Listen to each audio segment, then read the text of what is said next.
Setahun bagi kalender hanya rangkaian hari, tapi bagi rakyat yang menunggu uluran negara, setahun adalah harapan yang terus diuji. Di sudut-sudut negeri, di rumah-rumah sederhana, di tepian ladang, di pulau-pulau yang jauh, ada satu harapan yang sama, optimisme. Presiden Prabowo Subianto menegaskan arah besar optimisme itu. Bangsa di mana rakyat cukup pangan, cukup sandang, cukup papan. Cita-cita kita adalah melihat wong cilik iso gemuyu. Wong cilik bisa senyum, bisa ketawa. Dari arahan itu, Kementerian Sosial melangkah, bukan dengan kata, melainkan dengan kerja yang nyata. Dan di tahun 2025, Kementerian Sosial terus bergerak, mempercepat penurunan kemiskinan, memastikan bantuan sampai pada yang berhak, dan menjamin perlindungan sosial yang bermartabat bagi setiap warga negara. Sepanjang 2025, perlindungan sosial menjangkau yang paling membutuhkan. 10 juta KPM penerima PKH, lebih dari 18 juta KPM menerima sembako atau BPNT, dan 96,8 juta jiwa terlindungi melalui PBIJK. Saat tekanan ekonomi meningkat, penguatan daya tahan rakyat dilakukan dengan 17,72 juta KPM menerima penebalan bansos Rp400.000 dan 33,2 juta KPM menerima tambahan bantuan sebesar Rp900.000 per keluarga. Namun yang paling penting, di tahun 2025 tercatat 754.841 keluarga graduasi dari PKH. Ini adalah bukti bahwa perlindungan sosial bukan ketergantungan, melainkan tangga menuju kemandirian. Negara juga memastikan yang rentan tidak berjalan sendiri. Melalui atensi, 169.040 penerima manfaat terlayani. 6.209 lansia kembali melihat lewat operasi katarak. 12.119 alat bantu disalurkan untuk disabilitas. 162 orang dibebaskan dari pasung, dan 2.253 penerima manfaat mendapatkan layanan residensial. Indeks kesejahteraan lansia dan disabilitas terus bergerak maju.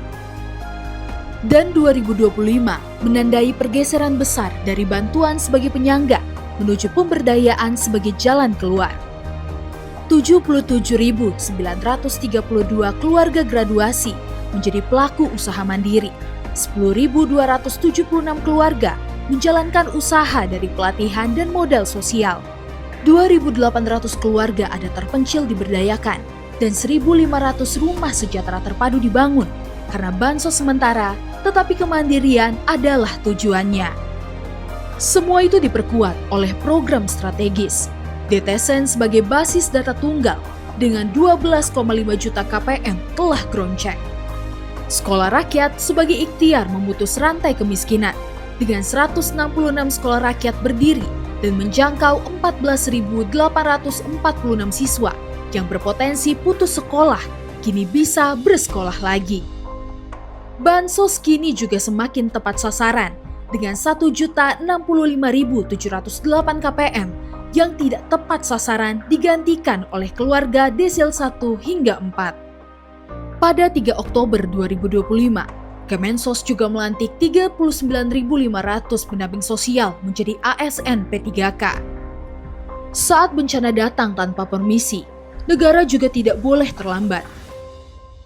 Di bencana Sumatera akhir tahun ini, bantuan untuk Aceh, Sumbar, dan Sumut dari Kemensos mencapai 100 miliar lebih.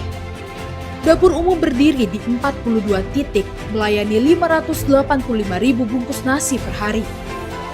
Di luar bencana Sumatera, sepanjang 2025, lebih dari 965.000 warga terdampak menerima bantuan. 11.078 menerima bantuan pemulihan sosial dan layanan dukungan psikososial. Di garis depan, pilar sosial seperti Tagana, pendamping PKH, TKSK, pendamping Resos, PSM, Pordam, dan juga Karang Taruna menembus hujan dan gelap untuk terus bekerja dan melayani. Dan kerja yang berdampak harus ditopang oleh tata kelola yang bersih. Indeks kualitas kebijakan kategori unggul Indeks Reformasi Hukum 100 menjadi kementerian terbaik 2 pada BKN Award 2025. Survei kepuasan masyarakat mencapai 91,76 atau masuk kategori sangat baik.